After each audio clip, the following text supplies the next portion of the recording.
Welcome back everyone to another important video of interpretation question answer series। तो हम लोग short questions discuss कर रहे थे जिसमें हम लोग प्रिंसिपल्स ऑफ इंटरप्रिटेशन और जो मैगजीन पूछी जाती हैं शॉर्ट क्वेश्चंस में वो डिस्कस कर रहे थे। तो हमने जो लॉन्ग क्वेश्चन पढ़ा था प्रिंसिपल्स ऑफ इंटरप्रिटेशन वाला, उसमें एक अदर प्रिंसिपल्स में नॉस्चर ऑफ करके था रूल। आज हम इसी रूल को शॉर्ट क्वेश्चन में डिस्कस करने वाले हैं। तो explain the rule of noscitur a sociis. The word noscitur means to know and sociis means association. The legal maxim together means to know from its association. तो नॉस्चर असोसिस का मतलब होता है to know from its association. When two or more words which are open to similar meanings are put together in a statute, then they should be known in connected sense।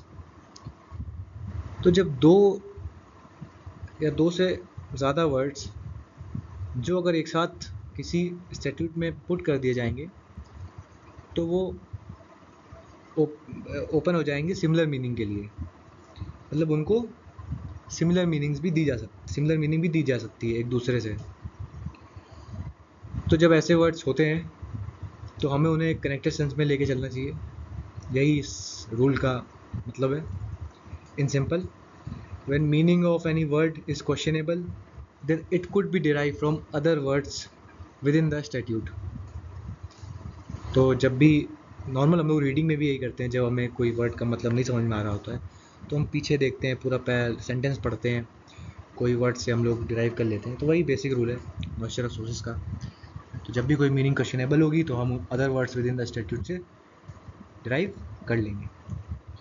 This rule has application when words isolated from context yields no sensible meaning.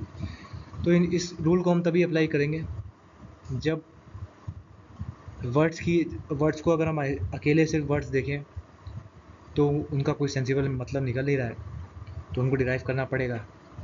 तो ऐसे cases में ही हमें apply करना चाहिए rule.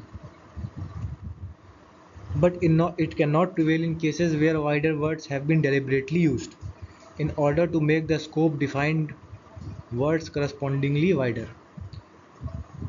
तो ऐसे case में हमें नहीं यूज़ करना चाहिए कि जब जो वर्ड्स यूज़ किए गए अगर वो वाइडर वर्ड्स हैं और वो जानबूझ के स्टैट्यूट में डाले गए हैं, तो हमें उनकी जो स्कोप है उसको लिमिट नहीं करना चाहिए दूसरे वर्ड से कनेक्ट करके, है ना।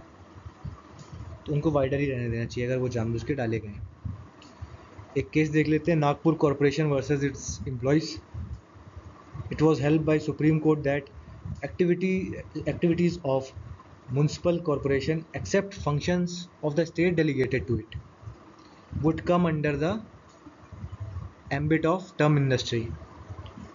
तो Nagpur corporation versus it's employees में सुप्रीम कोर्ट ने हेल्ड किया था कि म्यूनिसिपल कॉरपोरेशन जो भी एक्टिविटीज़ करेगा सिर्फ उनको छोड़ के जो उसको स्टेट के फंक्शन डेलीगेट हुए हैं, मतलब स्टेट के जो फंक्शंस परफॉर्म करने को उसको पावर मिली है, उसको छोड़ के वो जो भी परफॉर्म करेगा वो इंडस्ट्री वर्ड के जो स्कोप में कवर हो जाएगी, वो उसकी सारी एक्टिविटीज़। तो उनको यहीं पे हमारा ये रूल ख़त्म होता है। सभी पॉइंट्स अच्छे हैं, ज़रूर लिख के आइएगा। थैंक यू फॉर वॉचिंग और share it with your classmates. मिलते हैं अगले वीडियो में।